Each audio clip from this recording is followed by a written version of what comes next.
I do not in the slightest bit think that's the case. I think because of the bravery and the boldness of Donald Trump, he's actually encouraged a lot of people to get involved with the Republican Party or want to be a Republican Party.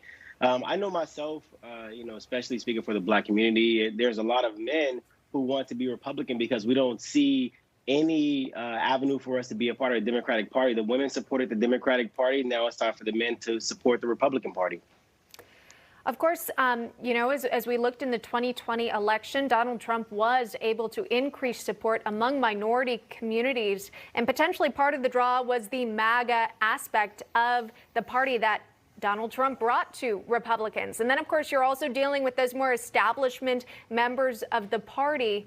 Joe, when it comes to actually winning here, winning elections, Republicans are likely going to have to bring all of those supporters together. Although they might be different, you've got the MAGA branch and you also have establishment.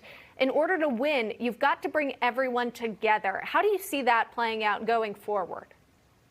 Well, I'm a huge fan of term limits. So the establishment Republican is the Republican Party that is actually one of the biggest issues why people are not joining the Republican Party. We have to be open to people's ideals and ideologies, regardless of where they came from. And establishment Republicans do not create that type of opportunity. So in order for us to move forward productively, we have to start getting new and younger people involved in our party. And that means, removing, unfortunately, the established Republican and making an avenue for a new, younger, more vibrant, motivated Republican. All right. So you're looking to a younger voting base. Of course, younger political candidates. You yourself ran. I want to talk to you, though, about what happened last week on January 6th. You attended the Save America rally. Of course, that was a peaceful event. And then we saw the chaos unfold as certain people decided to storm the Capitol. What did you make of what you saw during the peaceful movement and then what happened afterwards?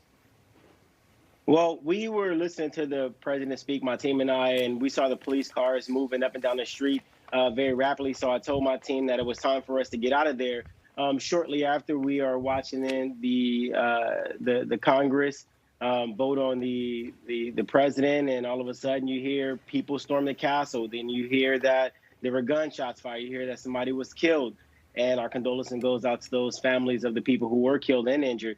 And, and then the mainstream media made it seem like it was 100% Trump supporters. And then on social media, we see the videos come out that you have congressmen that are opening up the doors, allowing people to come in. You have members from Antifa breaking windows and allowing people who support the president to come inside. So I think that it was an atrocity on both sides of the fence. You can't just blame the president of the United States for this. And we have to remember that members of Congress who are Democrats has been inciting violence throughout the country ever since President Trump has gotten into office. So this is something that we've been living with for a very long time. When you look at Portland, Oregon, when you look at Washington State, when you look at Los Angeles, Chicago, New York, we've been facing this for a very long time, and it has been incited by Democrats. So how can you expect people to sit back any longer and allow them to be stepped on by a Congress who is supposed to benefit the people? Well, we've been covering all of the events that have played out in 2020, those almost 9 months of violence that we saw in those cities that you mentioned. And I think we played this soundbite for you and probably spoke with you about what happened after Democrat Maxine Waters made these remarks. But let's just play it again so everyone can have a refresher of what she said. Here's that. And if you see anybody from that cabinet in a restaurant, in a department store, at a gasoline station, you get out and you create a crowd. And you push back on them. And you tell them they're not welcome. You push back on them. Tell them they're not welcome. Joe, those remarks could be seen as inciting violence. They could be, if you want to look at it that way, that certain words would come across that way. And yet there was never any condemnation for the violence that we saw over the summer months from Maxine Waters.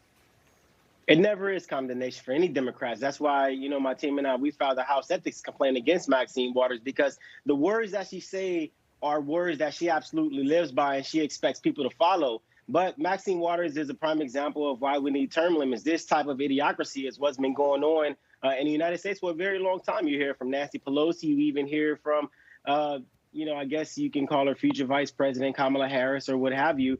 And this is the rhetoric that we get on a regular basis. No one ever says anything because they are Democrats.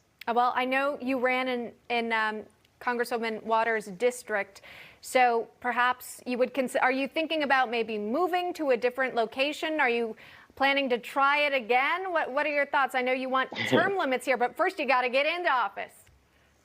Yeah, that's a really good question. I hear that question all the time from everybody. Why don't you move to a more Republican state? Look, I'm from South Central Los Angeles. As a Republican, I don't feel that I need to go to another state in order to run and win office. I'm going to run right here where I was born and raised, and we're going to challenge Maxine Waters again. We're going to get in front of the recall Gavin Newsom effort. We will fight every single Democrat and Republican that want to stop us from making our country the best country that it can be. And we're going to fight to make our country better for the actual people who actually live here.